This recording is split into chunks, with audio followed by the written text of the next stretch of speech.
Welcome, sleepy soul. I'm your storyteller tonight, here to help you drift into deep, peaceful sleep. Before we begin, don't forget to like the video and for more bedtime stories. Let me know in the comments where you're watching from and what time it is. And if there's a story you'd like to hear next, I'd love to know that too. I never really liked sharing houses, but that second year of college, I didn't have much of a choice. Rent was ridiculous, and the dorms were full. So when a classmate named Riley said she and her friends had a spare room in their house near campus, I jumped at it. It was a 2-story old place on Maple Ridge Street, cheap rent, a small backyard, and a sagging porch that looked like it might collapse if you sneezed too hard. Still, after spending my freshman year in a cramped dorm room with thin walls and constant fire alarms, this house felt like freedom. I was 20 at the time, studying sociology at Havenbrook University, about 2 hours from Portland. I'd moved away from home mainly to escape my parents' constant fighting. My mom drank, my dad cheated, and by senior year of high school, I'd stopped caring which one was worse. That first year away from all that chaos was like a breath of fresh air. I felt like I could finally breathe. The new house was old but cozy. The front yard had a big maple tree that shed orange leaves everywhere in fall, and my room was on the ground floor, right next to the kitchen.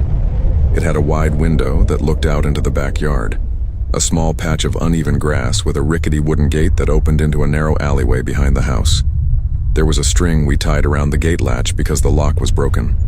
Riley joked that it gave serial killer vibes, but none of us ever thought much of it. My roommates were a good mix. Riley, outgoing and always laughing. Tina, quiet and artsy. And James, Riley's cousin, who took the attic room because he said he liked privacy. I was the only one with a ground floor room, and in hindsight, that was my first mistake. The house next door was a bit of a mess. Paint peeling off the siding, overgrown weeds, trash bins left out for days. It was rented by 4 guys who were, from what I could tell, a few years older than us. They weren't students, maybe early 30s. They had beat-up cars parked out front and loud music every weekend. Sometimes I'd see them smoking outside, arguing or hauling boxes at weird hours. I didn't know their names. I didn't care to. But one of them stood out. He was tall, pale, with a patchy beard and these cold gray eyes that just lingered when he looked at you. I first noticed him one afternoon when I was smoking behind our house. He came out from his yard, looked straight at me over the fence and just said, "Hey." "Hey," I said back, awkwardly blowing smoke. He nodded like he was memorizing me. Then he smiled. Not friendly, more like someone pretending to be.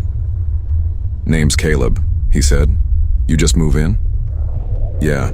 Couple weeks ago, he stepped closer to the fence." "You smoke back here often?" I shrugged. "Sometimes." He nodded again, smiling that off smile, and went back inside. That was it. Just a brief encounter. But from that night on, I couldn't shake this strange feeling that he was watching me. It started with small, almost unnoticeable things. One night, I woke up to the faint creak of my window. I thought maybe it was the wind. Another time, I found the string we used to tie the backyard gate snapped clean. "Probably a raccoon," Riley said when I mentioned it. "Those little bastards love breaking stuff." But I'd never seen raccoons that cut through thick nylon string before. I brushed it off. I had classes, part-time work at a cafe, and a boyfriend, Dylan, who lived a few blocks away. I didn't have time to be paranoid. Still, I noticed Caleb more and more. He'd stand outside smoking, just staring at our house. Once, when I was coming home from class, I saw him sitting on the curb near our driveway staring at my window. I forced a smile and said, "You okay?" He grinned. "Just waiting." "For who?" I asked. He tilted his head. "You'll see." It gave me chills, but I didn't want to make a big deal out of it. People are weird. I told Dylan about it later that night and he frowned. "Babe, that's creepy as hell," he said. "You should tell someone." "Like who?" I asked. He didn't do anything. "Still, just lock your window, okay?" I did, every night after that. It was early November when things started to spiral. One evening, we came home to flashing blue lights down the street. The house next door, Caleb's house, was surrounded by cops. Smoke was pouring out of one of the windows. Firefighters were dragging hoses across the lawn. We stood there, stunned. One of the tenants had apparently attacked his roommates with a kitchen knife and set the stove on fire. I remember one guy stumbling out, bleeding from his arm and yelling incoherently. The paramedics rushed him away. Riley whispered, "Oh my God, is that Caleb?" But it wasn't. It was another guy. Caleb wasn't among them. We didn't see him for a few days after that. The cops arrested one of the attackers, the house was taped off for a bit, and then everything went quiet again. But the weird thing? A week later, Caleb came back. No one knew how. One night I saw him walking up their porch steps again like nothing had happened. He tried talking to me again after that, on my way to class, at the convenience store, even when I was out for a smoke. He'd say unsettling things like, "You look tired, must be having long nights." Or, "Don't worry, I'm keeping an eye out for you." Once he said, "If you ever go missing, I'd notice." He laughed afterward, but it wasn't funny. When I told Dylan, he got pissed. "Next time he says something, I'm coming over." "Please don't," I said. "I don't want to start drama." But Dylan didn't listen. The next weekend, he came over and spent the night. That night changed everything. It was around 2:30 in the morning when I woke up to Dylan shaking my shoulder. "Hey, wake up," he whispered. I rubbed my eyes. "What?" "Someone's outside," he said quietly. I heard footsteps. I froze. We both stayed still, listening. The house was silent except for the faint rustling from the backyard. Then, a creak. My heart started pounding. Dylan got out of bed slowly, tiptoeing to the window. He peeked through the curtain. "Someone's out there," he whispered. "Who?" "I can't tell." "They're by the gate." Then, bang! The wooden gate slammed open. The sound was deafening. I jumped up, panicking. Dylan grabbed my arm. "Don't move," he whispered. Then came the unmistakable sound of footsteps, slow, deliberate, crunching across the damp grass. A shadow passed by the window, then another. 2 figures. They stopped right outside my window. One of them whispered something in another language, something low and harsh. Dylan's hand squeezed mine so tight it hurt. Then I heard the window latch shift. Someone was trying to open it. "Holy shit," I whispered. Dylan mouthed, "Run." We grabbed our phones and bolted out of the room barefoot, running through the hall, up the stairs, and out the front door. I didn't even think to grab a coat. We ran until we reached the gas station on the corner. I called 911 with shaking hands.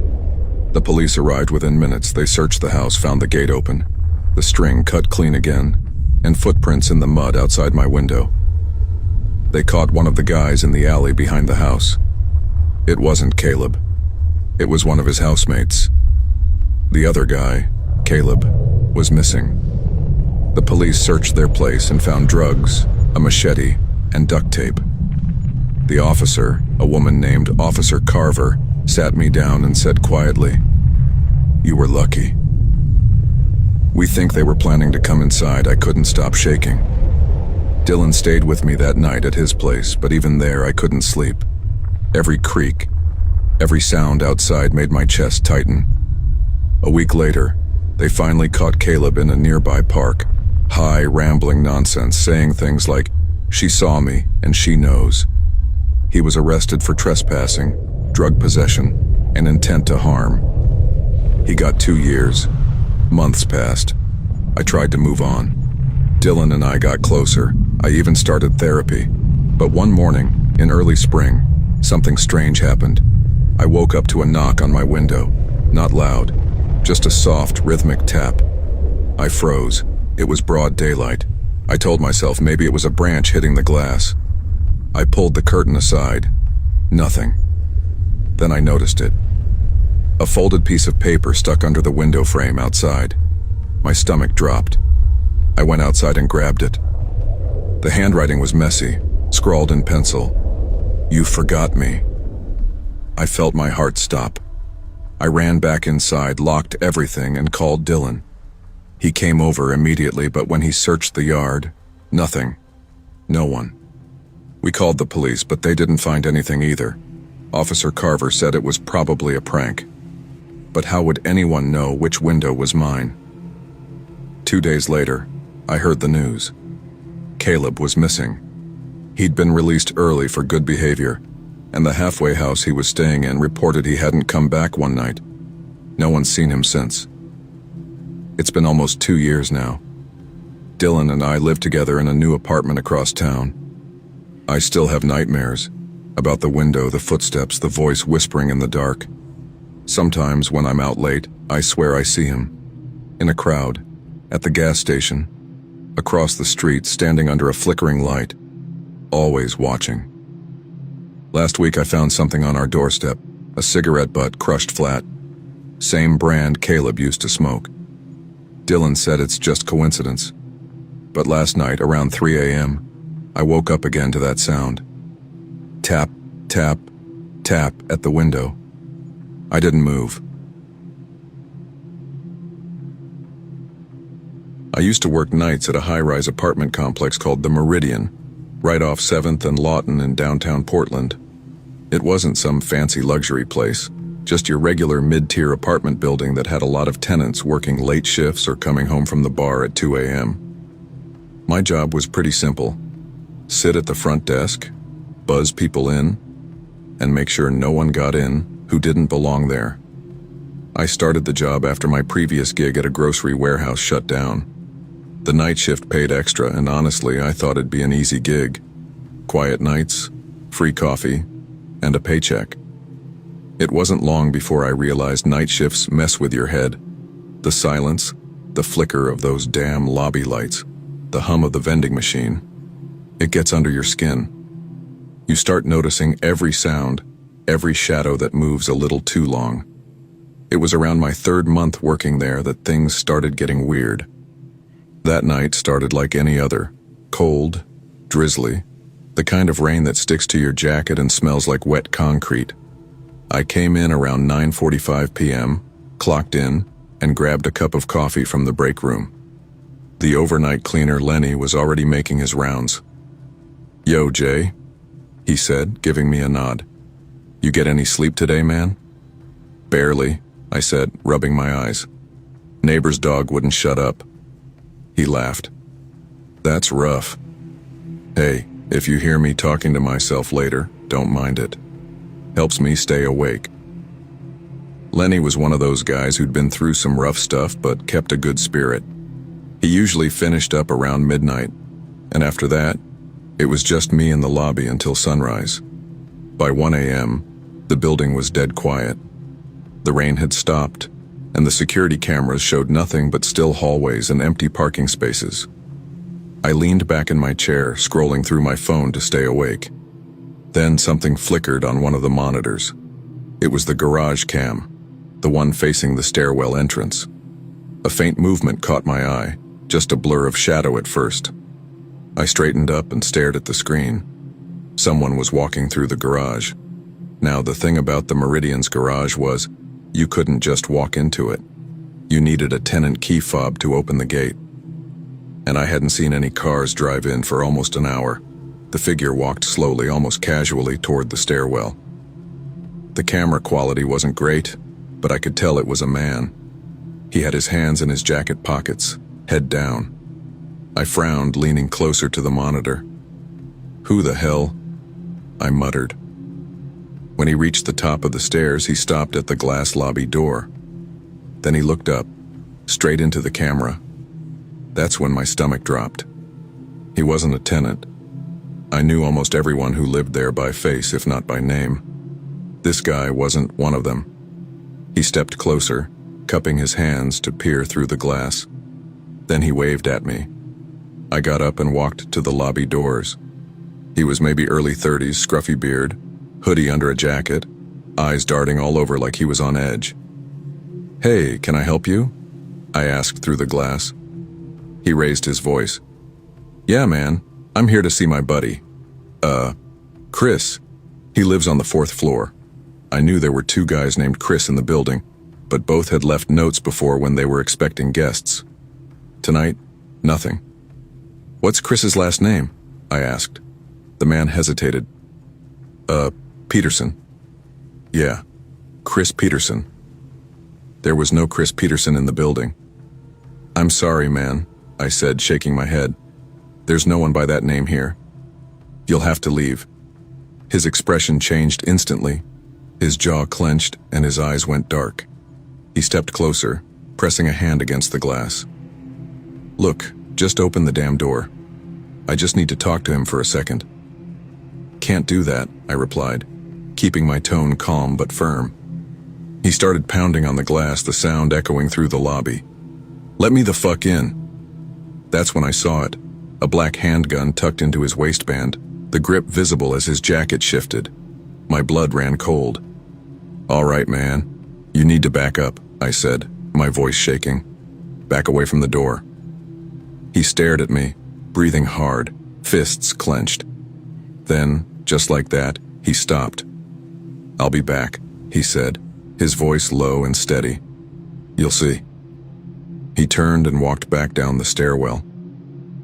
I rushed to the desk, my hands trembling as I grabbed the phone and called 911. By the time the cops arrived, the man was long gone. They swept the garage and the surrounding streets, but nothing. They told me to keep an eye out, to call immediately if he showed again. For the next few weeks, every time I looked at those cameras, I expected to see him. But he never came back. At least, not that I saw. A few months later, I quit the front desk job and picked up work as a night security officer for a private company.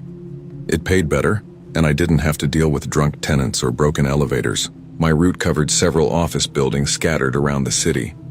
The nights were usually quiet. I'd park my truck, do perimeter checks, make sure the doors were locked, log my rounds and move on. Then, about 2 weeks ago, something happened that made my blood run cold all over again. It was a little after 2 a.m. when I pulled into Crestview Business Plaza, a small 4-story building mostly used for accounting firms and dental offices. I'd done this building a dozen times before. Nothing ever happened there. I grabbed my flashlight, stepped out into the chill air, and started my walk. The front doors were secure, the side doors locked. Everything seemed normal, until I rounded the back. That's when I saw it. The back door, propped open with a brick. My stomach tightened. I knew damn well I'd locked that door the previous night. "Hello?" I called out, shining my light into the dark hallway. "Security." No answer. I stepped inside, every creak of the floor echoing way too loud. The air smelled stale, like old coffee and dust. My flashlight beam danced across cubicles, filing cabinets, and silent hallways. I checked each floor. Nothing. No lights on, no movement, nothing out of place. I removed the brick, shut the door, and locked it. Then I logged the incident and went on to my next stop. But something didn't sit right with me. By 4:30 a.m., I decided to swing back by Crestview just to make sure the door was still secure. I pulled into the same parking lot, headlights cutting through the dark. And there it was again. The same door, wide open. I froze. There was no reason for anyone to be there at that hour. My radio crackled softly as I called dispatch. "Unit 23 checking back in at Crestview. Doors open again. Requesting confirmation if maintenance or cleaning crews scheduled tonight." A few seconds of static. Then, -23. No one authorized on site after midnight. My throat went dry. I stepped inside again, flashlight trembling slightly in my hand. "Security. If anyone's here, you need to identify yourself." Nothing. The place felt different this time, colder, quieter. Every hallway looked the same, but I couldn't shake the feeling that I wasn't alone. As I reached the second floor, I thought I heard something, a faint shuffle of movement behind one of the office doors. I froze, heart pounding. "Hello?" I called again. "If you're in there, I'm armed with a baton and I've already called this in." Silence. I pushed the door open. The office was empty. Then I heard the click. It came from downstairs, the sound of a door shutting. I ran back down, flashlight jerking across the walls. The back door, the same one that had been propped open, was now closed. The brick was gone. I locked it again, got into my truck, and just sat there for a good minute trying to steady my breathing. I don't know who was in that building or what they were doing. All I know is someone had been there, twice, and they knew how to move without making a sound. The next day I called the building manager. "Hey, this is Jay with Guardian Security, just checking. Nothing missing from the offices last night, right?" "Missing?" she said, sounding confused. "No, why?" I didn't bother explaining. Since that night, I can't shake the feeling that someone followed me out of that building. I keep catching movement in my mirrors during rounds, someone ducking just out of sight. Once I found fresh mud footprints near my truck that weren't mine. I haven't told my supervisor yet. I'm not sure what to say. But every night since then, when I park near the Crestview building, I see it, on the second floor through the blinds. A shadow standing by the window watching me. And when I move my flashlight toward it, it's gone.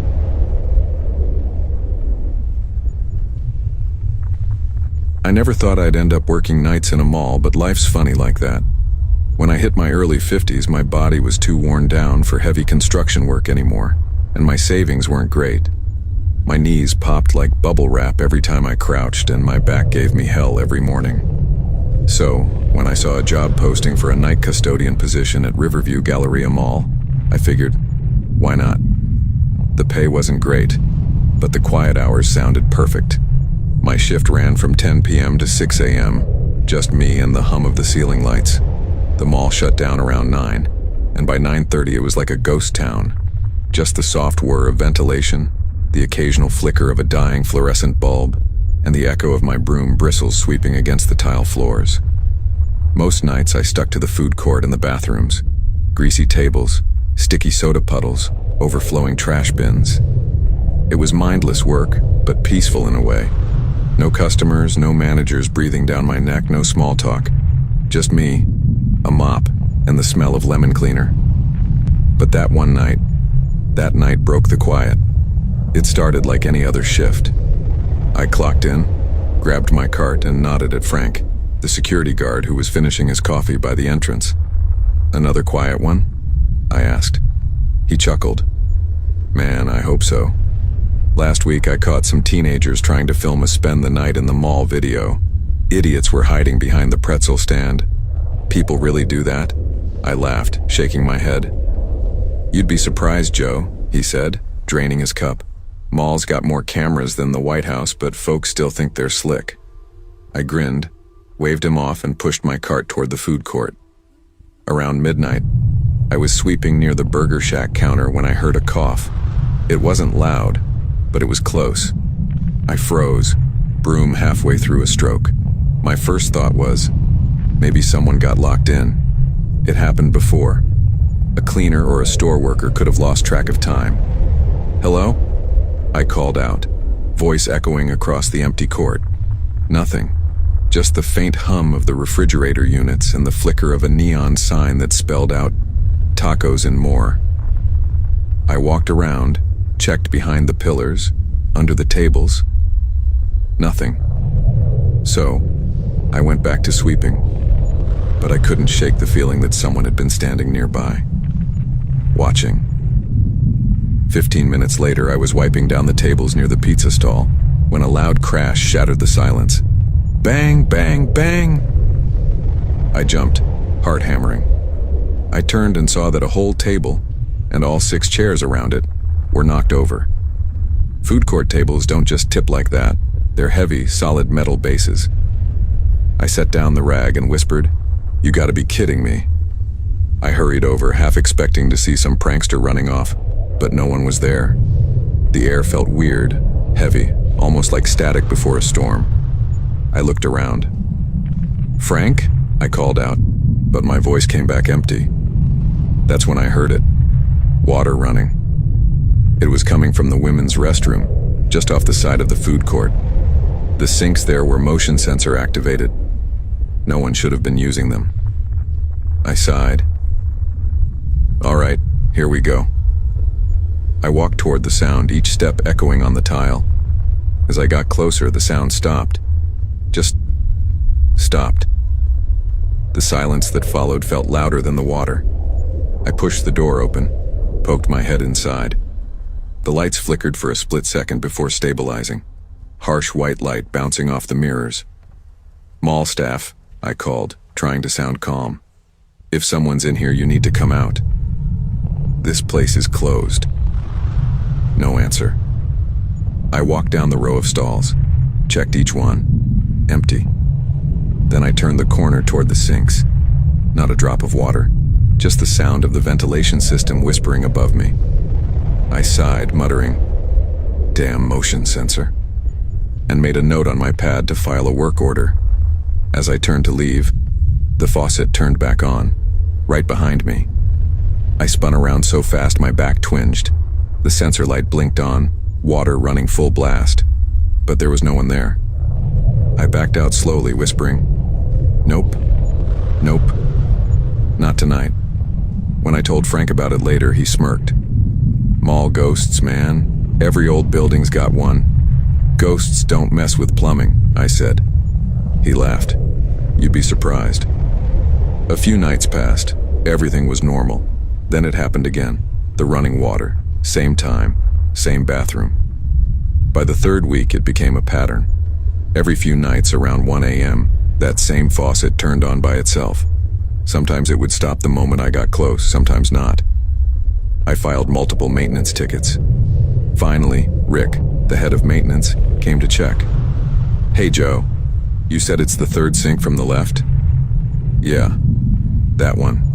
Sensor keeps going off by itself." He waved his hand under it. Water came on, moved it away. It stopped. "Works fine to me," he said. "It ain't fine," I insisted. "Try leaving the room and come back after a few minutes." We did. When we came back, the sink was already running. Rick frowned. "Could be an electrical short. I'll check the wiring." He never found anything wrong. The report said sensor fully functional. Months rolled by. I stopped caring after a while. I just avoided that bathroom. If the sink wanted to run, fine by me. But one night, things escalated. I was cleaning up near the same spot when I heard that same cough again. Deep, raspy, and close. I froze. My heart dropped into my stomach. I whispered, "Who's there?" A shadow moved past the edge of the food court, quick but distinct. I grabbed my flashlight and followed, my boots squeaking on the floor. The trail led toward the service hallway behind the old department store, the one that had been shut down for years. That wing of the mall was always cold, darker than the rest. The light fixtures hummed like dying flies. I walked a few steps in and saw something that made my blood run cold. A janitor's uniform, just like mine, hanging on a hook. Dusty old. The name tag read, Eric. I didn't know any Eric. Next morning I asked around. Frank's face went pale. "You didn't know?" he asked quietly. "Eric was a custodian here about 6 years ago. Worked nights too. One shift he just vanished. They searched the whole mall. Found his card in the women's bathroom. But no trace of him." I stared at him, throat dry. "In that bathroom?" He nodded slowly. "Yeah. That one I didn't sleep for 2 days after that. For the rest of my time there, I never heard the cough again. But the water, it kept running once a week like clockwork. And every time it did, I wondered if maybe Eric never left that mall. Maybe he was just trying to finish his shift." I grew up in a small town called Larkspur, tucked between endless plains and a dying highway in southern Kansas. It's the kind of place where the streetlights buzz louder than the traffic, and everyone knows everyone's business. Or at least they think they do. Back then, there wasn't much to do except drink cheap beer in somebody's backyard or hang out at the abandoned train yard behind the feed mill. That's where I first met Rhett Carter. Rhett was the kind of guy people either liked instantly or didn't trust at all.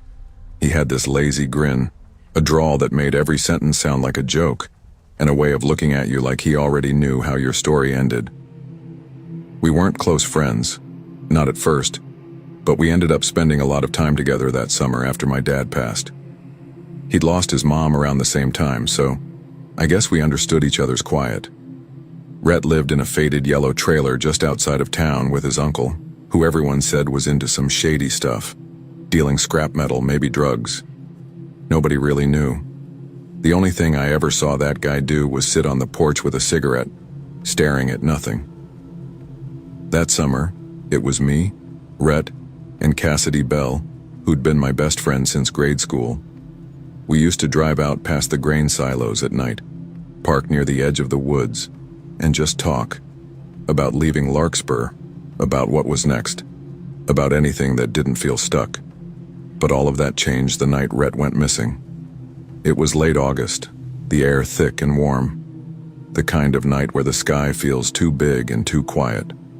Rhett had called me around 9:30 p.m. asking if I wanted to go out for a drive. He sounded strange, more serious than usual.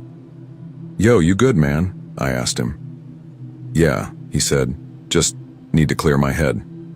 Been hearing shit at the trailer again?" "Like what?" "Voices. Scratching under the floor."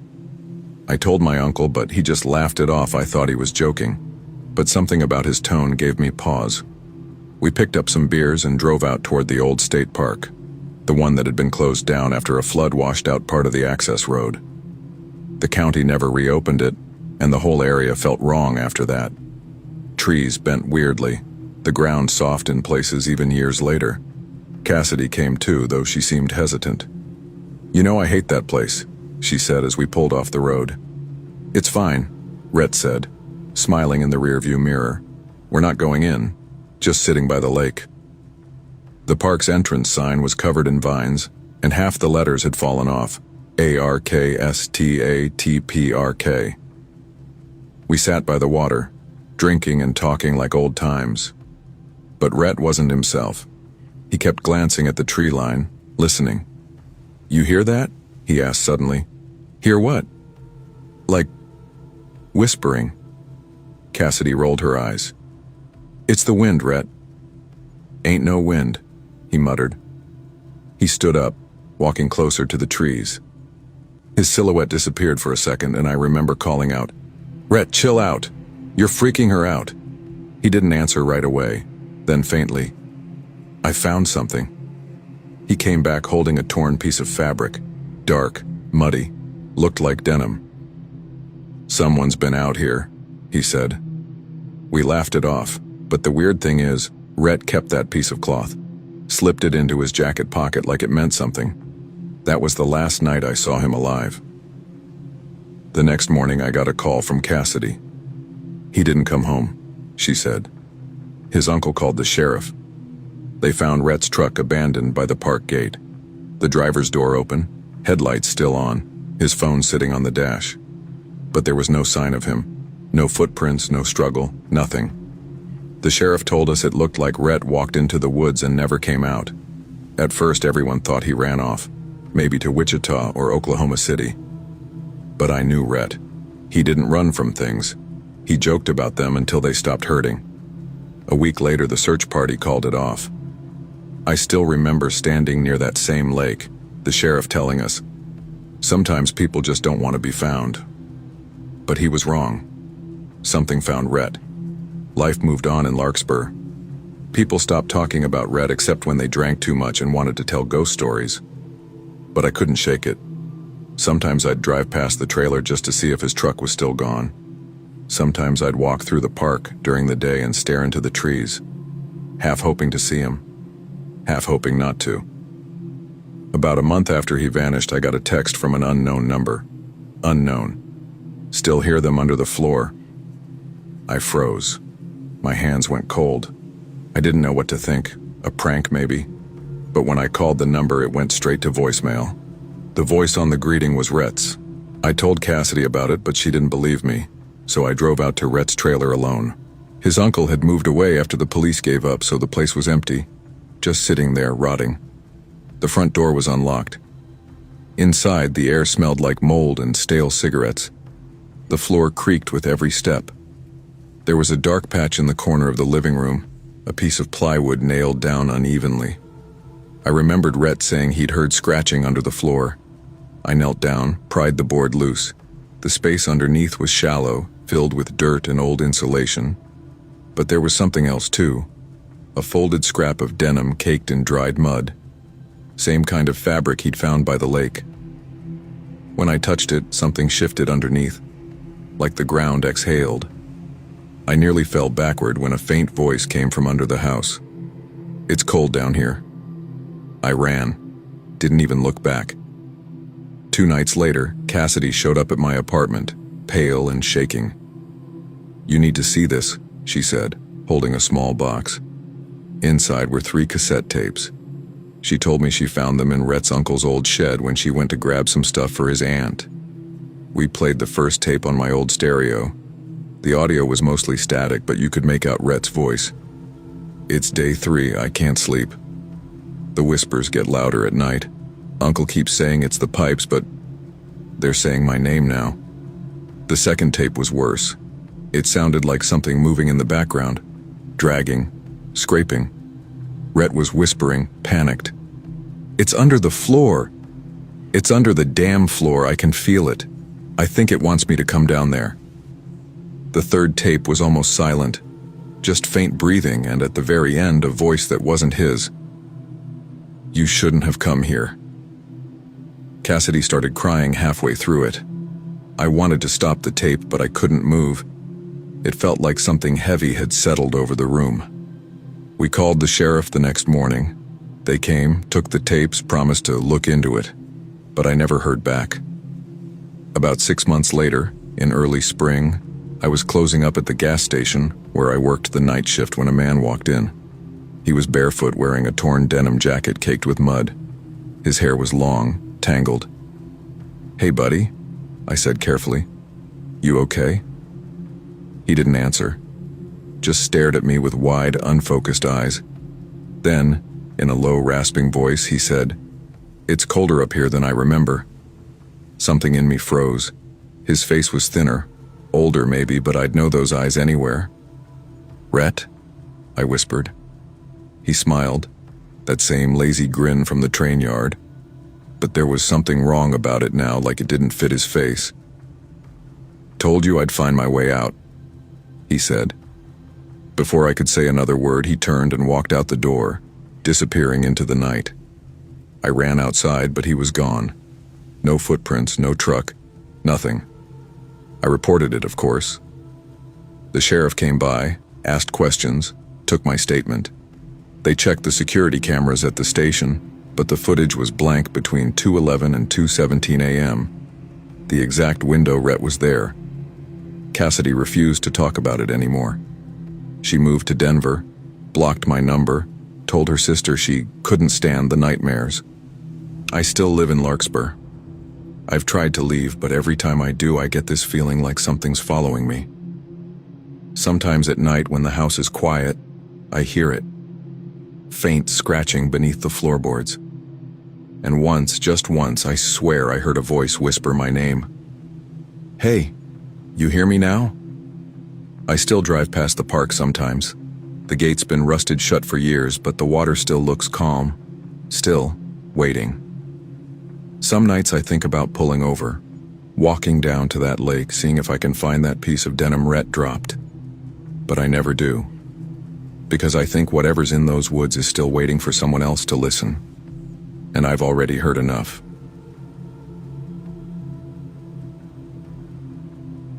I still remember that August evening like it was yesterday. It wasn't stormy or cold. Actually, it was one of those lazy, warm nights when cicadas buzz just loud enough to make silence feel impossible. It had been about 2 weeks since school started again after summer break, and I was already burned out. My name's Ryan Hale, and I was 17 then. We lived on the edge of a small town in Crestwood, Wyoming, right where the houses started thinning out and long stretches of fields began. My mom worked at the community hospital, my dad did night shifts driving for a trucking company, and my older sister Lila had just moved out for college. That meant I had the house to myself most nights lately, something I thought was awesome at the time. That night, August 24th, started out completely normal. I'd spent most of the day doing nothing, just scrolling through TikTok, texting a few friends, and blasting music while pretending to clean my room. Around 7:30 p.m., I got a text from my best friend Cole that said, "You getting on tonight? Finn's already trash-talking you, bro." I grinned and replied, "Tell him he still owes me for last night's L." I grabbed a soda, threw some pizza rolls in the air fryer, and headed to my setup. The smell of the pizza rolls was the best thing about that night, until I burned half of them because I got distracted watching some dumb YouTube conspiracy video about people vanishing from small towns.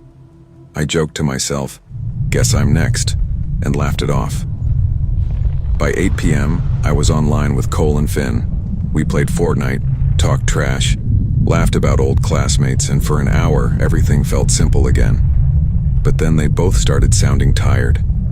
Cole had to work early, and Finn's mom was yelling in the background about homework, so they signed off. I remember saying, "Yeah, I'll probably just chill on my phone and crash anyway." That was the plan, until I heard the dogs start barking outside. We had two: Ranger, a big golden retriever who barked at every noise, and Toby, a smaller rescue mutt who only barked when something was actually wrong. This time, both were going off. I sighed, pushed my chair back, and looked out the window. The street was dark except for the streetlight flickering across the road. No cars, no people walking by, nothing. "Probably a raccoon again," I muttered. But then, clear as day, I heard the garage door open. The sound was familiar. The metal groan, the mechanical hum. But my dad's truck wasn't in the driveway, and Mom had texted earlier saying her shift wouldn't end until midnight. For a moment, I froze. My first thought wasn't someone's breaking in. It was maybe Dad came home early. So I texted him, "Hey, you home?" No reply. I waited 30 seconds, checked again. Still nothing. That's when the dog stopped barking. Just silence. I walked downstairs slowly, the old steps creaking under me. The only light was from the small bulb above the sink. My heart was already thumping faster than it should have been. From the dining room window, I peeked outside again. The driveway was empty. No truck, no headlights, no movement. But the garage door, it had been opened. I was sure of it.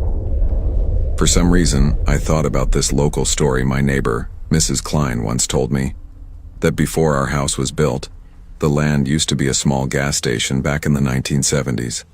Some old man had died there when a tire exploded while he was filling it with air. She always said, "Bad luck sticks to places like this, Ryan." At the time, I thought she was just being weird.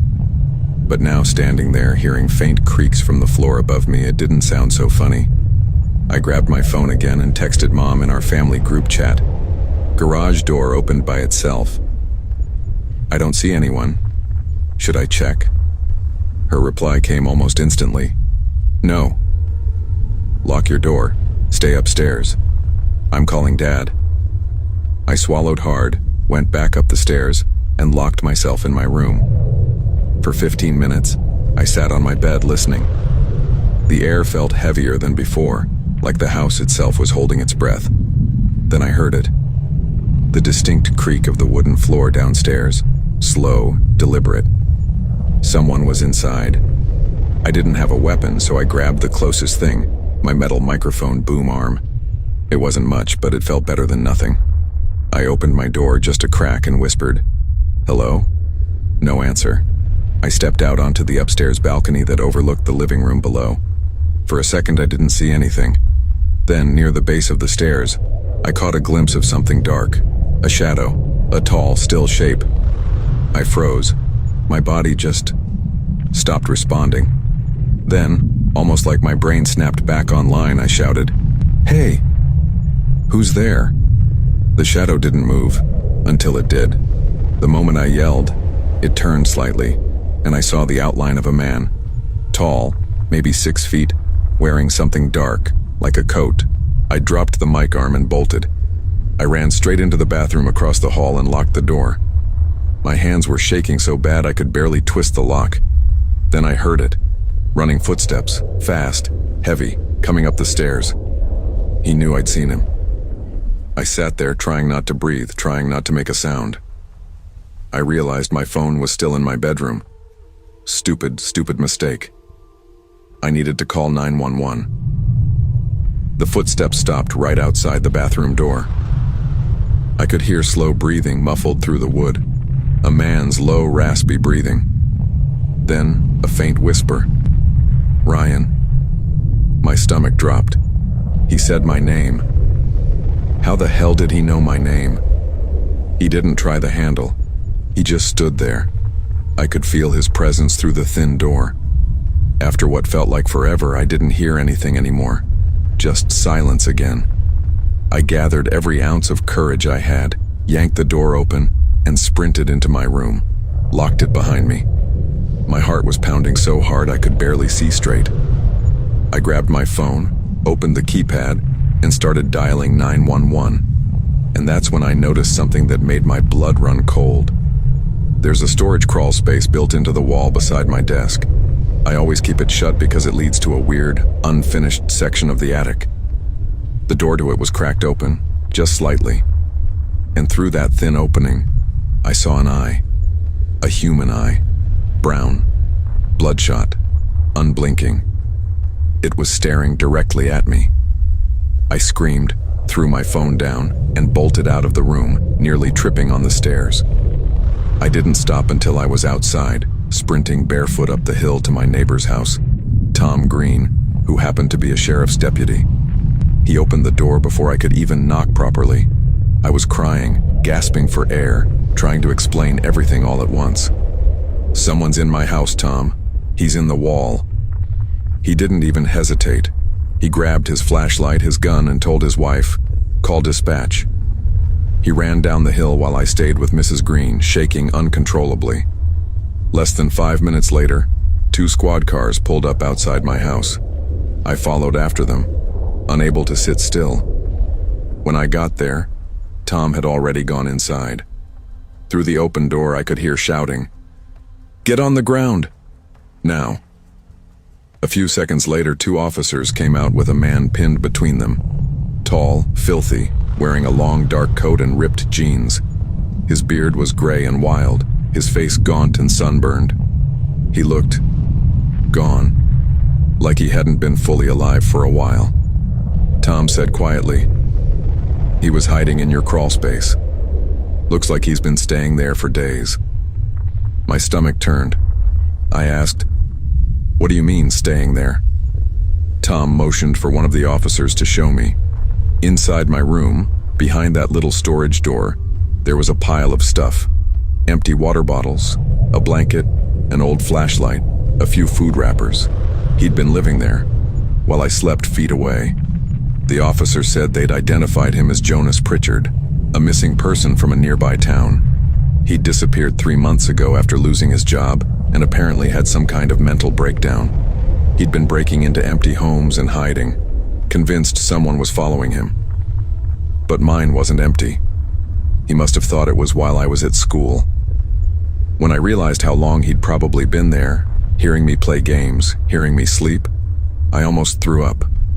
They took him away in handcuffs, and I stood on the porch shaking as Tom patted my shoulder. "You're safe now, kid."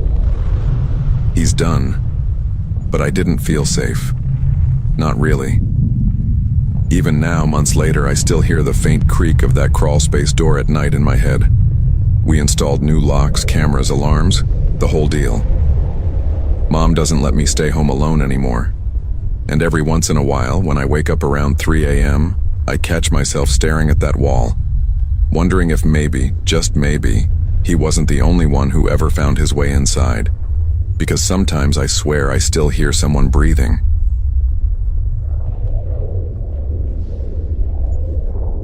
I used to think fear was something that happened to other people. People who watched too many horror movies or had bad luck with neighborhoods. But in late 2016, I learned that real fear doesn't come with music or shadows. It slips quietly into your home when you least expect it. Back then, my sister and I had just signed a lease for a new apartment in a town called Riverview, a small industrial city somewhere in Ohio that smelled like dust and diesel most nights. We'd both been working at the same warehouse on opposite ends of the week. She worked Sunday through Wednesday. and I worked Thursday through Saturday. It made sense. We could share rent, split chores, and still keep an eye on my 8-year-old niece, Lila, who stayed with us every other week. The apartment wasn't bad: beige walls, old carpet, the faint smell of paint still lingering from the last tenant. It sat on the second floor of a long, brick-faced building, with a view of the parking lot and a strip of woods just beyond the fence. At night, you could hear the hum of highway traffic in the distance mixed with the train horns that always seemed to pass by after midnight. That particular week, my sister was working nights, and my mom was visiting to help out. Lila had a friend sleeping over Amber, a talkative 9-year-old who always carried around this glittery blue backpack full of drawing pads and snacks. It was a Thursday night, around 9 p.m.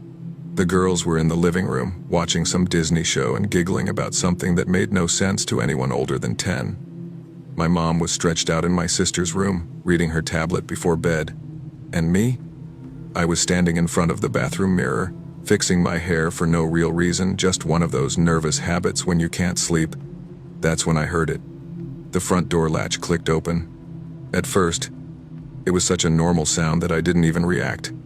My brain automatically went, "Oh, my sister must have gotten off work early." But then two things hit me almost at once. One, there were no keys jingling. My sister always had this fat keyring that clanked like a janitor said every time she opened the door. And two, I didn't hear Lila yell, "Mom," the way she always did when her mother came home. Instead, there was silence for maybe 3 seconds, then the faint squeak of the hinges, and small, quick footsteps pounding across the carpet. "Auntie K, Auntie K," Lila screamed, her voice cracking.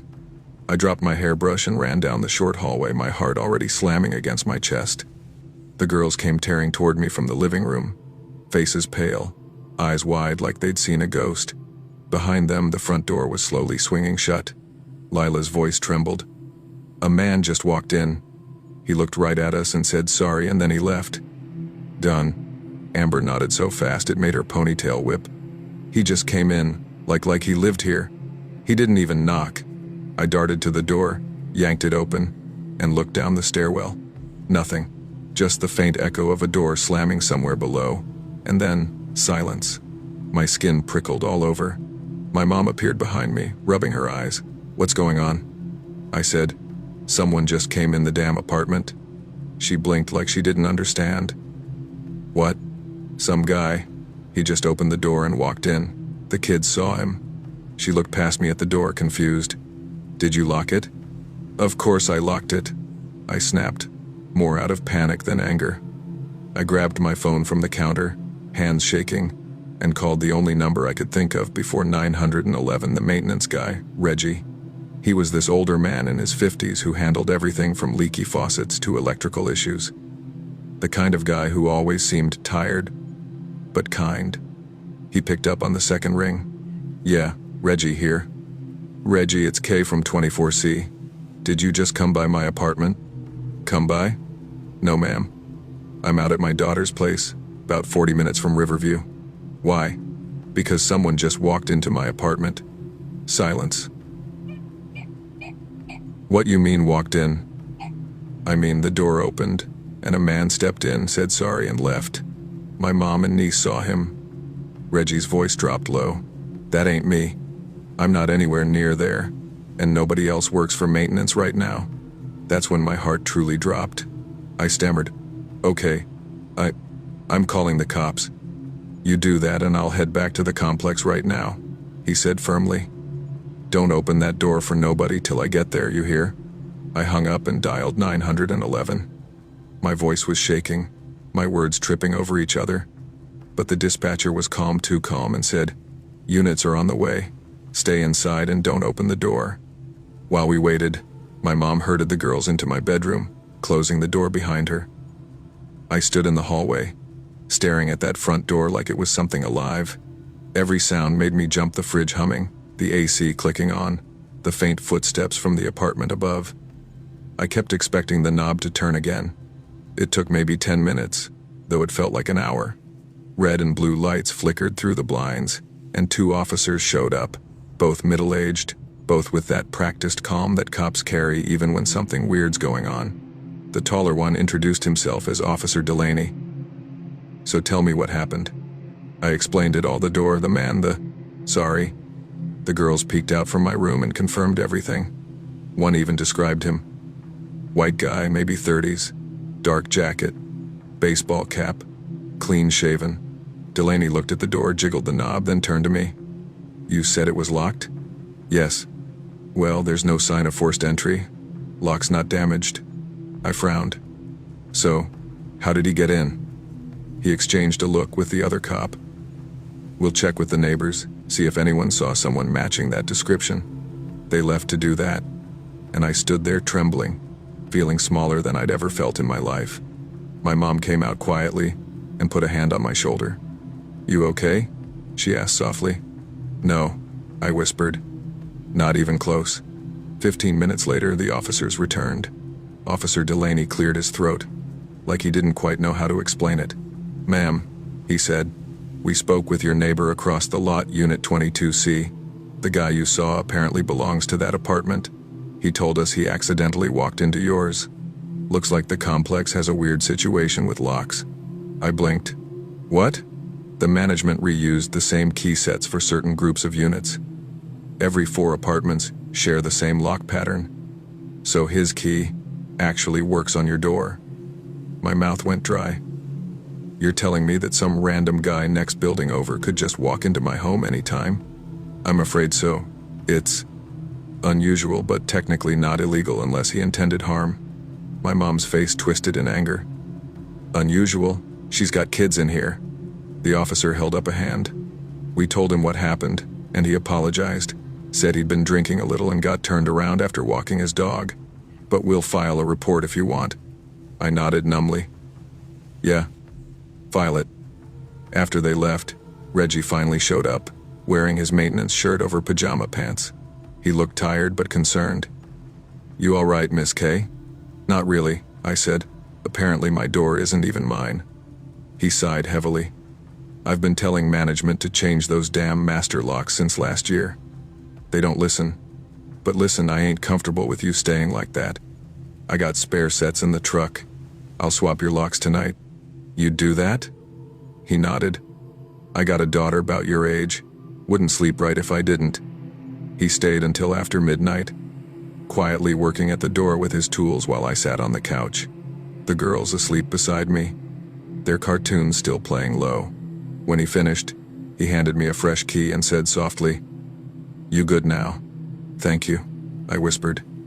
He gave a small smile. "Ain't nothing. Get some rest." We moved out a month later. At first, it was because of the locks. But honestly, it was because I couldn't shake the feeling that we'd been watched. The woods behind the lot seemed darker every night. Sometimes, from the parking lot, I'd swear I saw someone standing near the dumpster or under the street lamp. Just out of focus, never moving. Then one night, I saw the neighbor again. The same guy who had walked into our place. He was standing outside near the fence, cigarette glowing red between his fingers. When he saw me coming out to my car, he smiled too long, too wide. He called out, "Sorry about that mix-up last time." I forced a nod and got into my car fast. But something about his tone stuck with me all night. It wasn't an apology. It was amusement. A few weeks later, my mom sent me a news article. A missing person alert. The same man, Troy Miller, age 32, had vanished from the Riverview Apartments area. He was last seen on a Saturday night, reportedly drunk, walking toward the backwoods near Building 22. No one ever found him, even after we moved. Sometimes I'd dream that same sound, the faint click of the door latch opening, and I'd wake up, frozen, staring at the shadows near my hallway, expecting someone to whisper, "Sorry," before disappearing again.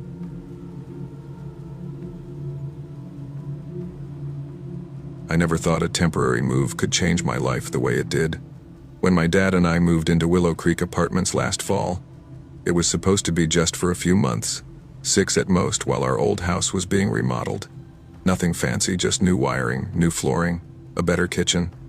My dad's the kind of man who likes fixing things himself, but this time the job was too big, so we had to rent a place nearby. The apartment complex wasn't bad, A little worn down, sure paint peeling off the stair railings, old mailboxes hanging crooked but quiet. Most people kept to themselves. You'd see folks on their balconies drinking beer or smoking at night, but nobody really talked much. We moved into Unit 2B, right above the laundry room. The hum of the dryers ran like a heartbeat beneath us, but it was oddly comforting. Dad joked that at least it meant no rats in the walls. He had a dry sense of humor, always cracking small jokes to ease tension. I was 21 at the time, taking a break from community college, trying to help him with the house project and get my head straight. Mom had passed 2 years before, and her absence still hung over us like heavy air. So, the move, in a way, was also a reset, a fresh start. Everything was going fine until the night we met the guy in 2D. It was around 8 p.m. Dad was tightening some screws on the curtain rods while I went down to grab a soda from the vending machine by the mailboxes. As I was heading back up the stairs, I heard a voice call out, "Yo, new neighbor?" I turned and saw this tall guy leaning against the railing, a cigarette glowing between his fingers. He looked to be in his late 20s, shaggy brown hair, a faded hoodie, and dark circles under his eyes like he hadn't slept in days. "Yeah," I said, "just moved in with my dad." Cool.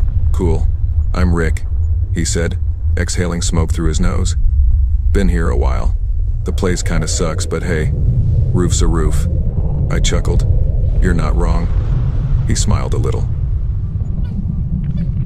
"If you hear someone yelling around here, that's just my sister. Not me losing my mind." "Good to know," I replied, trying to sound polite. Rick nodded, flicked his cigarette off the railing and said, "You seem chill. We'll grab a beer sometime." "Sure," I said, not thinking much of it, but that first impression stuck with me. There was something off about him. The way he said, "We'll grab a beer sometime," felt more like a statement than an invite, like he already decided we were gonna be friends. Over the next couple of weeks, we'd bump into each other in the parking lot or near the laundry room. Sometimes he'd talk my ear off about random stuff, music, his old jobs, his sister's weird boyfriends. Other times he'd just nod and walk away. He seemed lonely, I guess. Dad said not to judge. Everyone's got their demons. Still, I couldn't shake that uneasy feeling, especially at night. One evening, while taking out the trash, I saw Rick standing outside his apartment door, staring into the dark parking lot. He didn't even notice me until I walked past him. "You good, man?" I asked. He turned his head slowly, like waking from a trance. "You ever feel like someone's watching you?" I half laughed, thinking he was joking. Not lately." Rick didn't smile. He just rubbed his neck. "Forget it." Then he went inside. That night, I heard shouting coming from his unit. A woman's voice, then a loud crash. I froze, listening from my bed. Dad was already asleep. The yelling stopped after a few minutes, replaced by muffled sobbing. I wanted to check on them, but didn't. People's personal fights weren't my business. A few days later, things got weird. I came home from a grocery run to find 2 police cars parked near the entrance. Officers were talking to the building manager. Curious, I slowed my pace. That's when I saw Rick's sister, Jenna, sitting on the curb, wrapped in a blanket, crying. One of the officers was asking her something. Another walked up the stairs toward Rick's apartment. I approached slowly. "Hey, what happened?" I asked a neighbor standing nearby. The guy shrugged. "I think someone's missing. That dude in 2D." My stomach tightened. "Rick?" He nodded. "Yeah." His sister said he never came home last night. Left his phone and wallet, too. I glanced toward the second-floor walkway, where the door to 2D stood open. The police were inside now, taking photos. Dad came out soon after, wiping his hands with a rag. "What's going on?" "Dad, they said Rick's missing." I told him. Dad frowned. "You mean the guy who smokes all the time? Huh? Maybe he just needed a break." But something in his tone told me he didn't believe that either. The cops searched the area for hours that night. They checked the dumpsters, questioned neighbors, even went through the nearby woods. Nothing. The next morning, yellow tape was up around Rick's door. Jenna had gone to stay somewhere else. Days turned into weeks. The police visits stopped. People went back to their routines. But for me, things didn't feel normal again. Every night, around the same time, 2 or 3 a.m., I'd hear faint tapping sounds through the wall that separated our unit from the empty one next door. At first, I thought it was pipes. Then I realized it was too rhythmic, like someone tapping with their fingernails. I mentioned it to Dad once. He brushed it off. Old buildings make weird noises, kiddo. Don't let it mess with your head. I tried not to, but the sound kept happening. Some nights it would last for hours. Other nights, silence. A month later, the complex manager, Mrs. Torres, decided to open the apartment for cleaning and maintenance. I was helping Dad fix the sink when she knocked on our door. "Hey, can one of you strong fellas give me a hand?" she asked. "The lock on 2D's stuck, and I need to check the pipes." Dad was elbow deep in the sink trap, so I volunteered. "I got it." We walked upstairs. She jiggled the key in the knob. It clicked, and the door creaked open. The smell hit me, first stale and sour, like rotting food and damp wood. "Ugh," she muttered, covering her nose. I told that girl to clean before she left. I stepped in behind her. The place looked like it had been abandoned mid-chaos. Dishes piled up in the sink, clothes on the couch, a tipped-over chair. "Guess the police didn't take much," she said. "Just did their search and left." I walked a little deeper in, careful not to touch anything. The air was heavy. Then, from the corner of the room, I heard it tap, tap, tap. Mrs. Torres froze. "Did you hear that?" "Yeah," I whispered. We both looked toward the back bedroom. The tapping stopped. My heartbeat picked up as we slowly approached the door. It was closed, slightly cracked. Mrs. Torres pushed it open with her foot. The window was open, curtains fluttering. Nothing inside except an unmade bed, some scattered papers, and a half-empty bottle of beer. "Probably wind," she said, though her voice wasn't convincing. We turned to leave, but then I noticed something. There was a faint outline on the floor by the closet, like something heavy had been dragged. And next to it, a small stain, dark and sticky. Mrs. Torres," I said quietly, pointing. Her eyes widened. "Oh, hell no." She stepped back. "I'm calling the cops again." That night, the police returned. They sealed the apartment off again, ran forensics, everything. But when I asked one of the officers what they found, he just said, "We're looking into it." No updates, no news reports, nothing. Jenna came back once to grab a few things. She looked exhausted, like she hadn't slept in weeks. I tried to talk to her. "Hey Jenna, you okay?" She nodded faintly. "Not really. They said they don't think he's alive." I didn't know what to say. "I'm sorry. He seemed like a good guy." She gave me a strange look. "You don't know him." Then she walked away. Winter came early that year. By December, the complex felt half dead. People moved out. The hallway lights flickered. Mrs. Torres said the owner was thinking of selling. The apartment next door stayed empty, but the noises didn't. Sometimes I'd wake up to faint whispering through the wall. Other times, the sound of footsteps pacing slowly across the floor next door. Once, I swear I heard my name. "Hey, Sam." I jolted upright, heart racing. The voice was so clear it made my skin crawl. I told Dad, but he laughed it off. "You're working too hard, son. Get some sleep." But I knew I wasn't imagining it.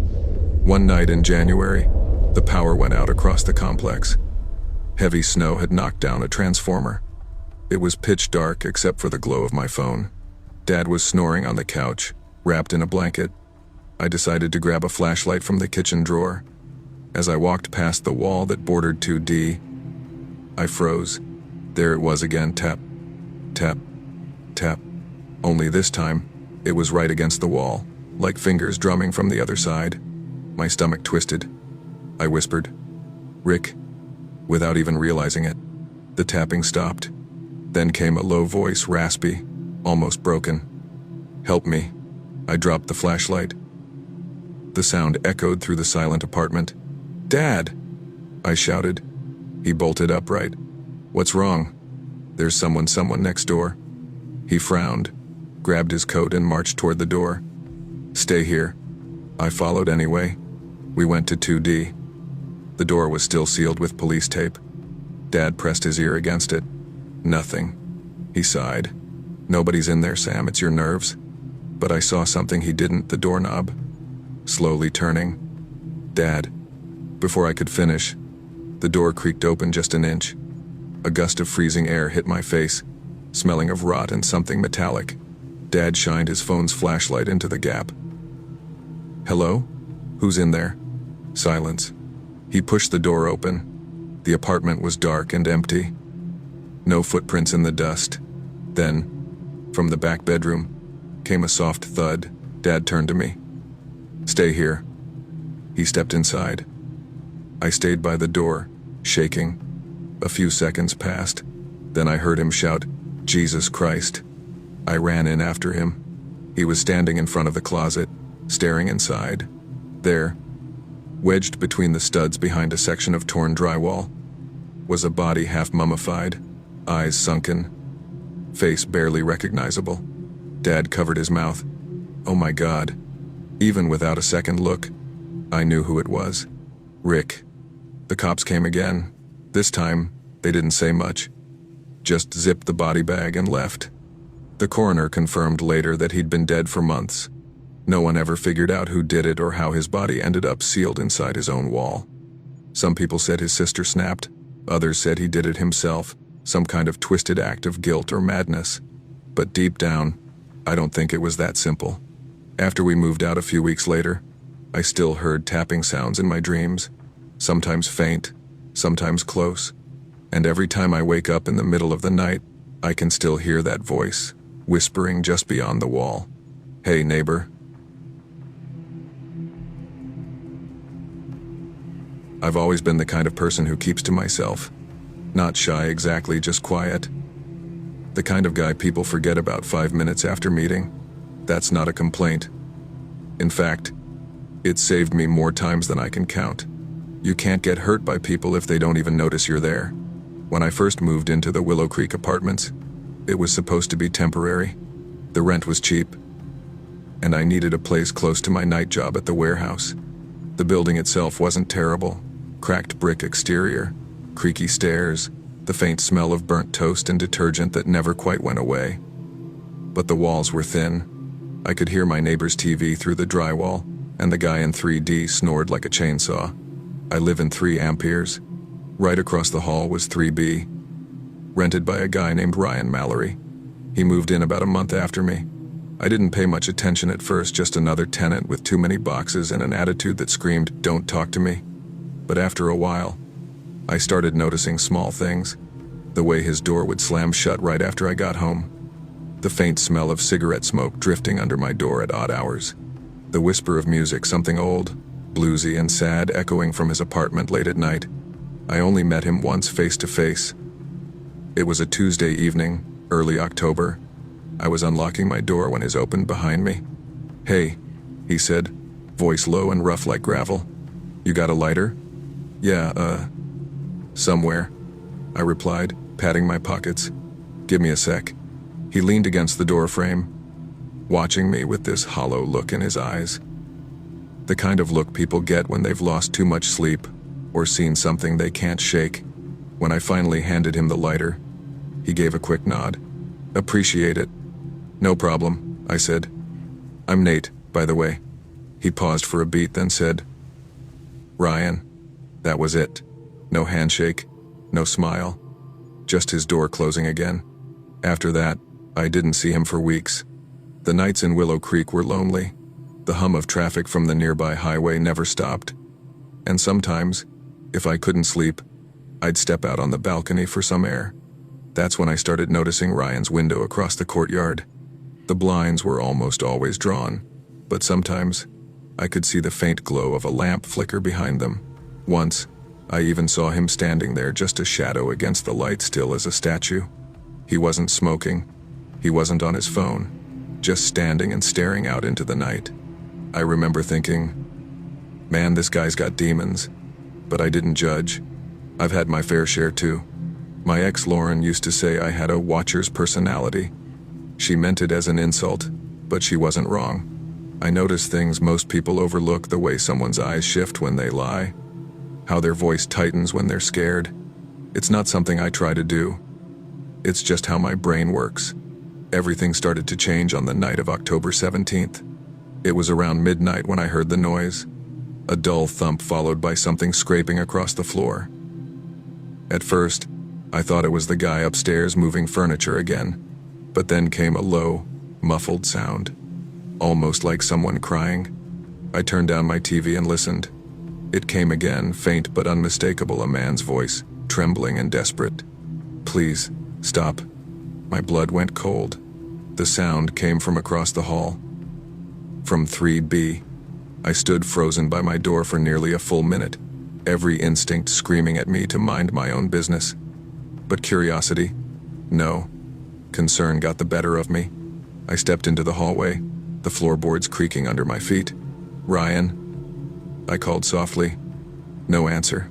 I knocked once, twice, then silence. When I pressed my ear to the door, the crying had stopped. All I could hear was faint breathing. After a few more seconds, I whispered, "You okay in there?"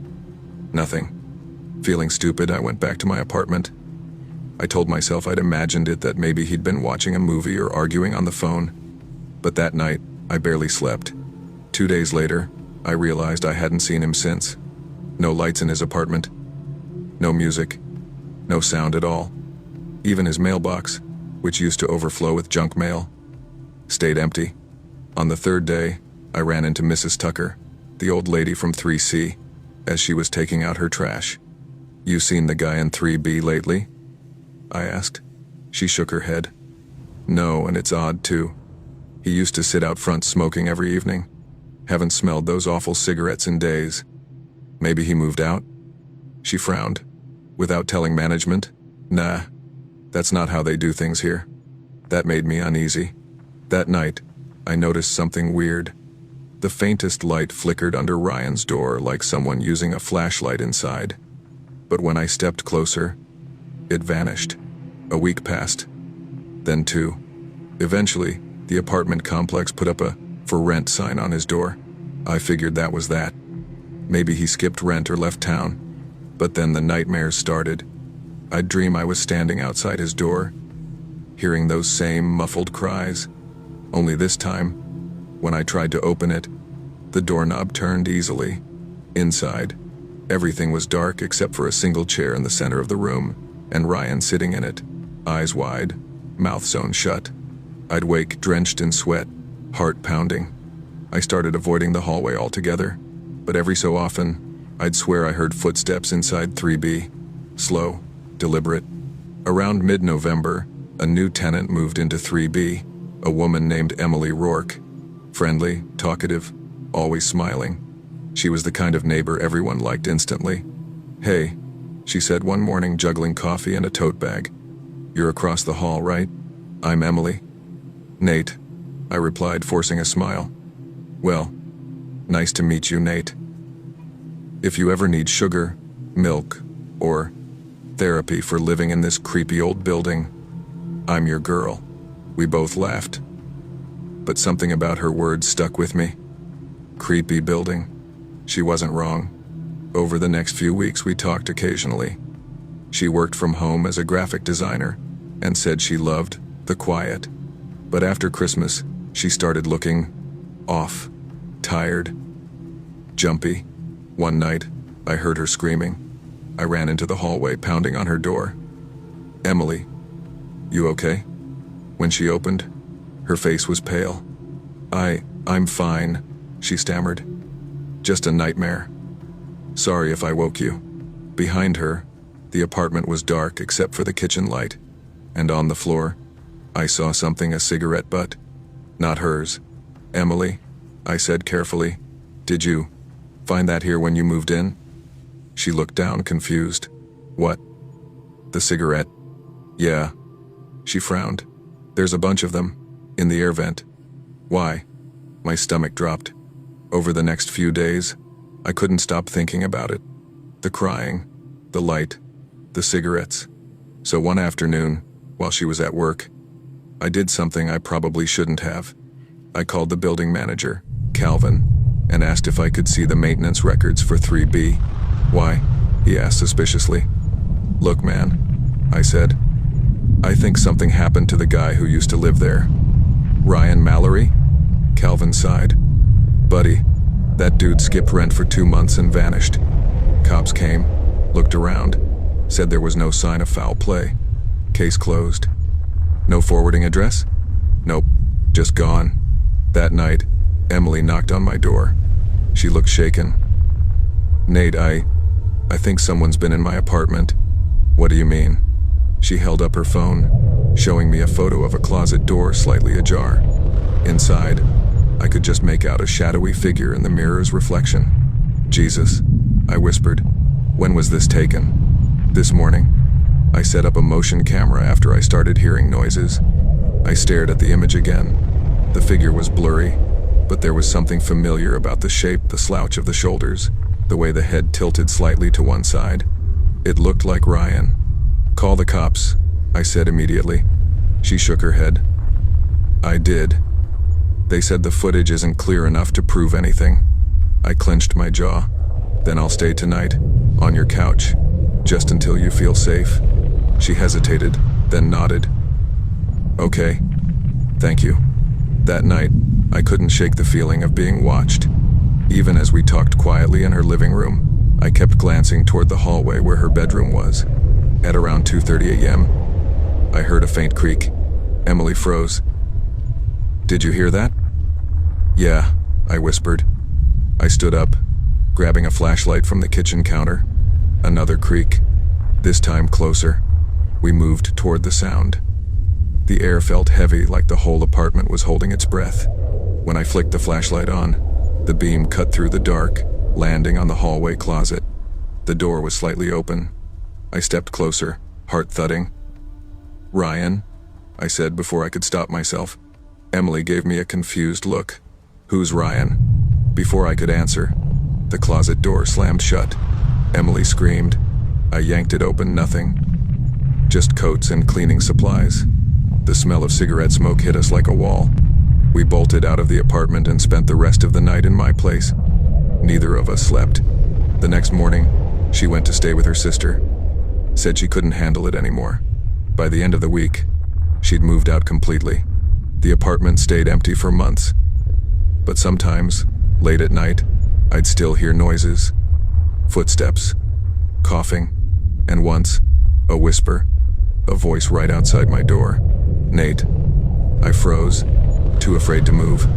When I finally looked through the peephole, the hallway was empty. It's been nearly a year now. Management still can't keep tenants in 3B for more than a few weeks. Everyone says the place is haunted, but I don't think it's that simple. A few nights ago, I woke to the sound of someone knocking. 3 slow knocks. When I opened the door, nothing. But across the hall, the door to 3B stood slightly ajar. Against every ounce of good judgment, I stepped closer. Inside, the apartment was dark except for a faint glow coming from the living room. I followed it, my breath shallow. The glow came from a phone on the floor. The screen showed a paused video, a recording from a security camera. I hit play. The footage was grainy, but I recognized the hallway instantly. Emily's old hallway. And then I saw him, Ryan, standing there, staring into the camera, his face pale, eyes hollow, lips moving soundlessly. Then he turned slowly and looked directly at me. The screen went black. I stumbled backward, heart racing, and that's when I noticed it. Fresh cigarette smoke. Right behind me. I turned, and there he was standing in the doorway, same tired eyes, same hollow stare. He smiled faintly. Got a lighter? I couldn't speak. He stepped closer, the air around him growing colder. You shouldn't have watched, Nate. The flashlight flickered in my trembling hand. When it came back on, he was gone. Only the faint smell of smoke lingered. It's been 3 days since that night. I haven't left my apartment. Haven't slept. Every now and then, I hear someone moving in 3B again. Slow, dragging steps. Sometimes I think I see him through the peephole, standing perfectly still on the other side of the hall. And sometimes, I see a second figure, Emily. They just stand there, side by side, waiting. For me. I try to ignore them. I tell myself they're gone. But when the lights flicker and the air fills with that same stale cigarette smoke, I know he's still here. Watching. Waiting. Just like I once did.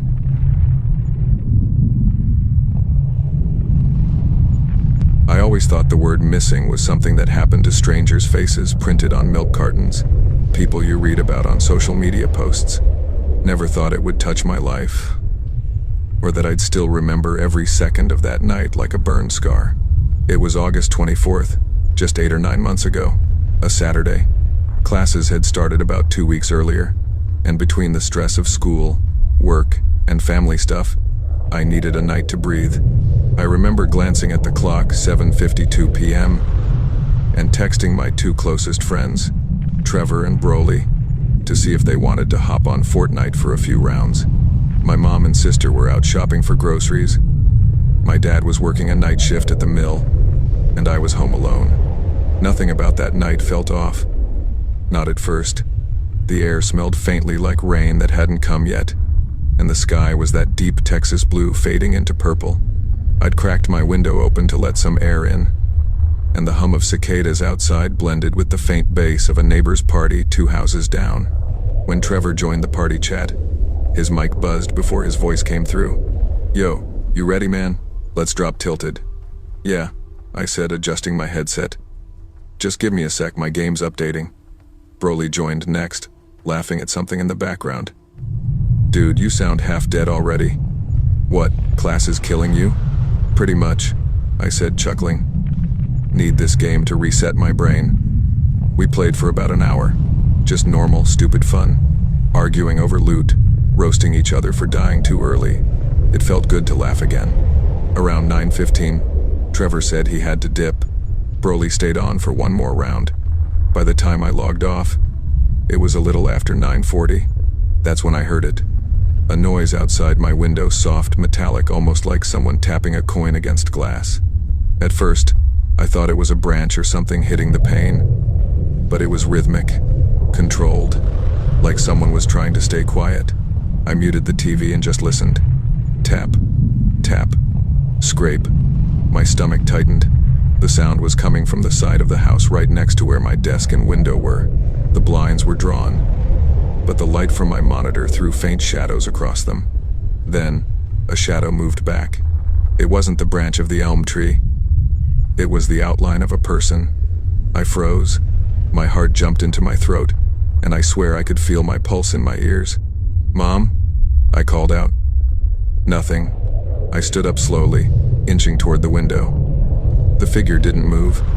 I could see a faint glint. Maybe a watch or bracelet catching the light. Then tap. Tap. Scrape. Someone was touching the glass. Testing it. I stepped back. "Hey, who's out there?" I yelled, my voice cracking. The shadow jerked, then ducked out of sight. Silence. For a moment, I convinced myself it was some idiot kid from the neighborhood messing around. But then I remembered something. Our streetlight out front had been dead for 2 weeks. That whole side of the block was pitch black after dark. I grabbed my phone and called Broly. "Yo," he answered, chewing something. "You back on?" "No, man, listen, someone's outside my window." He laughed. "Bro, stop, you're just jumpy. Probably a cat or something." "I'm serious," I hissed. "I saw a dude. He was right at my window." He paused. "You want me to swing by? I'm like 5 minutes away." "Yeah," I said immediately. "Please." As soon as I hung up, I locked my bedroom door. Then I killed the lights, leaving only the glow from my monitor. My plan was to peek through the blinds again once my eyes adjusted, but when I leaned closer, something caught my attention: the window screen. It wasn't sitting flush against the frame anymore. It was bent outward. Whoever had been there had tried to pry it off. That's when I heard the sound of footsteps, fast, light, crunching through gravel outside. I backed away from the window. A car engine rumbled somewhere in the distance, then faded. By the time Broly pulled into my driveway, I'd worked myself into a shaking mess. He came in through the front door, laughing at first until he saw my face. "Yo, you look pale, bro. What the hell happened?" I pointed to the window. He tried to get in. We stepped outside together. The night was muggy and still. Broly shined his phone flashlight along the side of the house. And there it was, the screen, lying in the dirt, half bent, with fresh fingerprints smudged along the metal. "Holy shit," he whispered. "That's not no raccoon." We stood there for a few seconds, silent. Then he said something that sent another chill through me. "Hey, didn't that guy go missing last week? That older dude that used to walk around here every night?" I frowned. "Who? Name's Jeff or something. My cousin said cops been looking for him. He'd always walk past the park near here. They found his shoes by the creek, but not him." I felt sick. I hadn't heard about that. But when Broly said it, something clicked. There had been someone wandering around the neighborhood at night lately. My mom even mentioned it, said she saw him once standing by the stop sign, staring down our street. "Dude," Broly said, lowering his voice, "what if that's who was outside your window?" I tried to laugh it off, but my throat was dry. "Missing guy breaks into random houses? Come on." "Yeah, but like, what if he's not missing? What if he's..." Before he could finish, we both heard it. A low, guttural moan coming from the creek area behind my house. We froze.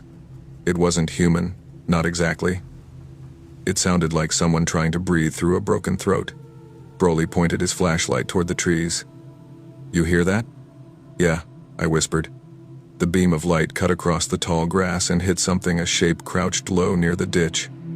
I could barely make it out, but it looked like a man. Shirt torn, face dirty. Then it moved. It stood up and started walking toward us, not fast, but steady. Limping, dragging one leg. Broly's voice cracked. "Yo, get inside. Now." We ran for the door, slamming it shut and locking every bolt. I turned off all the lights. My hands were shaking so bad I could barely grip my phone. From the window, we saw him pass under the broken streetlight. The beam flickered, just enough for me to see his face. It was pale, sunken, eyes wide open, like he hadn't blinked in days, and he was smiling. Broly whispered, "Jesus, dude, that's him. That's the guy from the missing poster. I swear to God, that's him." We called 911 immediately. The dispatcher told us to stay put and keep the doors locked. Cops arrived about 10 minutes later. They searched the whole area, even brought out a K9 unit, but they found nothing. No footprints, no sign of anyone near the creek, except the bent screen. One of the officers, a short, gruff guy with a name tag that read Ruiz, looked at me and said, "You did good calling us, but if I were you, I'd keep the windows shut. We've had a few weird calls around here lately." "Weird like what?" I asked. He hesitated. Couple folks said they saw someone standing outside their houses at night. Matches the description of that missing man. But, and look, between you and me, he's been gone for over a month. Search turned up nothing but his clothes near the river. It's probably just some local messing around. They left shortly after, but sleep didn't come easy. I sat awake till nearly dawn, watching the dark edge of my backyard, half expecting that face to appear again. The next morning my mom came home and asked why the window screen was off. I just told her we had a raccoon problem, but a week later, I saw something that made my blood run cold.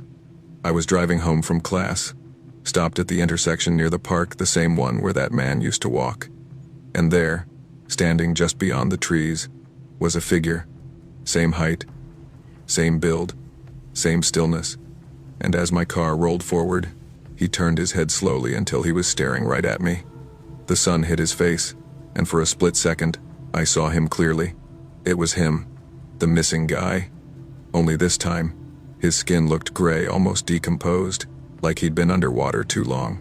He smiled again, and then he stepped back into the trees and disappeared. I didn't drive that road again for weeks.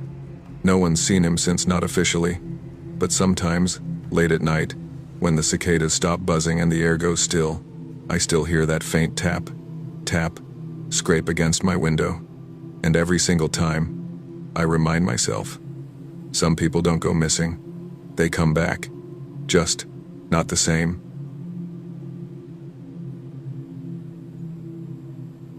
I was 12 when the summer that changed my life began. Our small town of Maple Hollow sat tucked between stretches of farmland and forest. The kind of place where everyone knew everyone and nothing ever really happened, or so we thought. It was 1966, and I had just started my first job, delivering newspapers in the early mornings before the sun came up. Back then, folks still left their doors unlocked, and neighbors greeted each other from their porches. My mom would pack me a small lunch every morning, usually a peanut butter sandwich wrapped in wax paper, and tell me not to wander too far off the route. I'd nod, promise, and take off down the street on my squeaky red Schwinn bike, the cold air biting at my cheeks. But that summer, something changed. Something in our town started to feel off. It began the morning Mr. Adler went missing. He was an older man, mid-50s maybe, quiet but friendly enough. Everyone knew him because he'd always sit on his porch before sunrise, sipping coffee and giving me a wave as I rode by. One morning, though, he wasn't there. His cup was still steaming. I remember slowing my bike, frowning a bit, and calling out, "Mr. Adler, you all right?" Nothing. The next day, the cup was gone, but he still wasn't outside.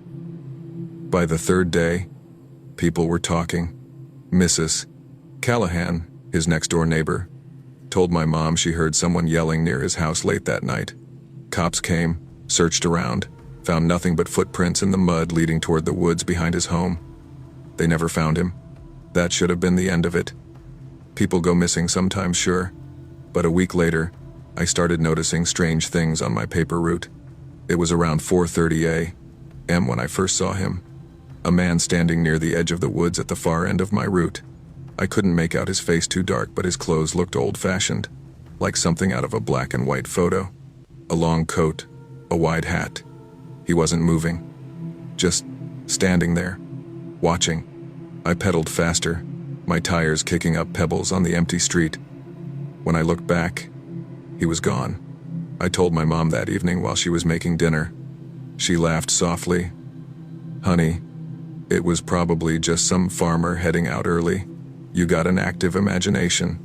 "Yeah," I muttered. "Maybe," but I knew what I saw. Over the next few mornings, the feeling of being watched never left. One day, I turned a corner and nearly fell off my bike. Someone had moved my newspaper stack from the curb to the middle of the street. Another morning, I heard footsteps behind me. I spun around. Nothing. Just empty road and fog. Then one morning, something new appeared. A photograph. It was lying on Mrs. Callahan's porch, tucked under her milk bottles.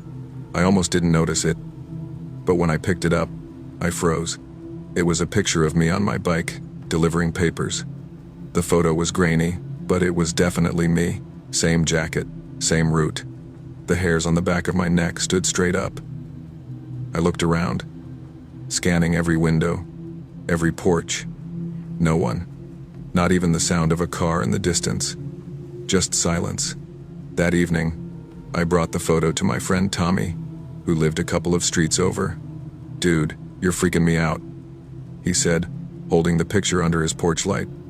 "Who the hell took this?" "I don't know," I said. "You think it's got something to do with Mr. Adler?" Tommy shrugged. "Maybe he ain't missing. Maybe he's watching you." He grinned when he said it, but I could tell even he didn't find it funny. That night, I didn't sleep. A few days later, I was riding near the old Davenport property, an abandoned two-story house that everyone said was haunted. My route didn't usually take me there, but I saw something near the fence, something that made my blood run cold. It was another photograph. This time, it was of Mr. Adler, sitting on his porch with his morning coffee. Only, the photo looked recent. His eyes weren't open. I threw the paper, dropped the photo, and took off down the street. When I got home, my hands were still shaking. My mom was sitting at the kitchen table, sipping coffee. "What happened?" she asked. I didn't know how to explain it. I just said, "I think someone's watching us, Mom. Watching the neighborhood." She frowned. "You're letting that missing man nonsense get in your head. You need sleep." Quote, but I couldn't. The next morning, I made up my mind to end this. I went earlier than usual and rode toward the woods behind Adler's house. The sun hadn't risen yet, and a thick fog hugged the ground. My bike tires crunched on gravel as I slowed to a stop. I called out, "Hey, I know you're out here." No answer, just the sound of wind rustling through the trees. Then, from behind me, a voice soft, almost a whisper, "You shouldn't be here, boy." I turned.